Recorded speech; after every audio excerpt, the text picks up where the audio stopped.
আপনারা যে অসুর নাচটি দেখতে পাচ্ছেন এটা হচ্ছে সেই সুচিত্রা সহিসের অসুর নাচ। দুধর্ষ গতিতে আসছে এবং লাফিয়ে প্রচন্ড বেগে উল্ফা দিচ্ছে। এই নাচ দেখে কিন্তু চতুর্দিক সমস্ত দর্শক এবং ছৌ শিল্পী মহল তাকিয়ে আছে এনার দিকে যে কি রকম ভাবে মেয়েটি এগিয়ে যাচ্ছে।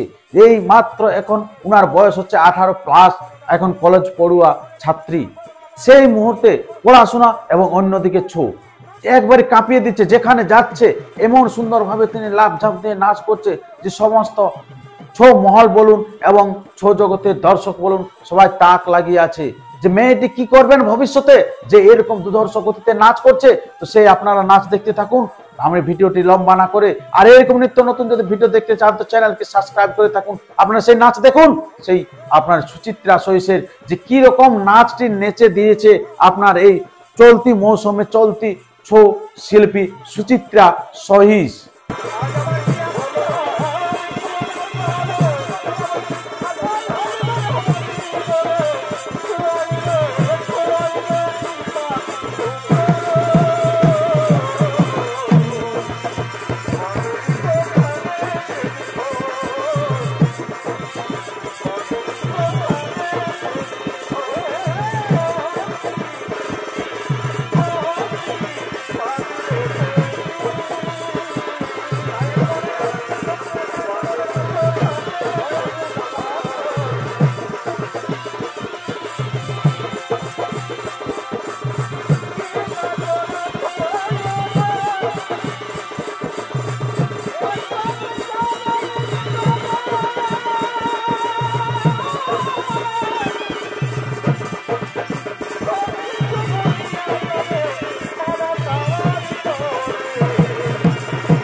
আমি এক্ষুনি ছুটে যাবো আমার গুরুদেবের আশ্রমে, দেখি গুরুদেব আমায় শিক্ষা প্রদান করেন কিনা।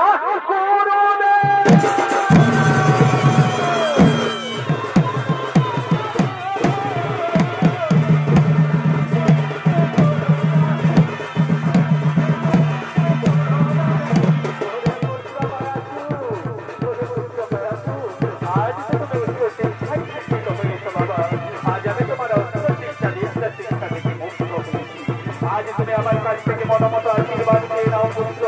আজ তুমি আমার কাছ থেকে যা আশীর্বাদ চাইবে আমি তোমাকে তাই দেবো। বলো বৎস বলো, তুমি আমার কাছ থেকে কি আশীর্বাদ চাও? গুরুদেব, আপনি আমায় আশীর্বাদ করবেন গুরুদেব, আপনি আমায় আশীর্বাদ করবেন।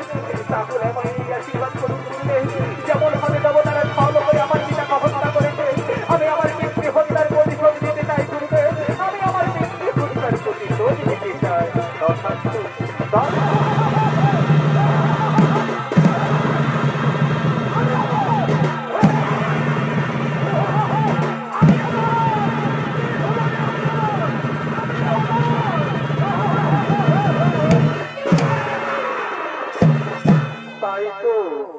গুরুদেব তো আমায় আশীর্বাদ করে গেল, আমি নাকি ধর্ম ছেড়ে ও ধর্মের পথে গেলে নারী জাতির উপর করলে জ্বালাতন করলে নির্যাতন আমার নারায়ণের হাতে হইবে মরণ। কিন্তু না, এ তো আমি কিছুতেই হতে দিতে পারি না।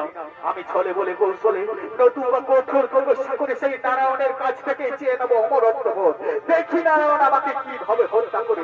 তাই আর আমি বিলম্ব করবো না, আমি এক্ষুনি ছুটে যাবো গভীর অরণ্যে, নারায়ণের তপস্যা করে নারায়ণের কাছ থেকে চেয়ে নেবো অমরত্ব বোধ। তারপরে আমি আমার পিতৃ হত্যার প্রতিশোধ নেবো। তাই আর বিলম্বের নাহি প্রয়োজন, আমি সঙ্গে সঙ্গে গভীর অরণ্যে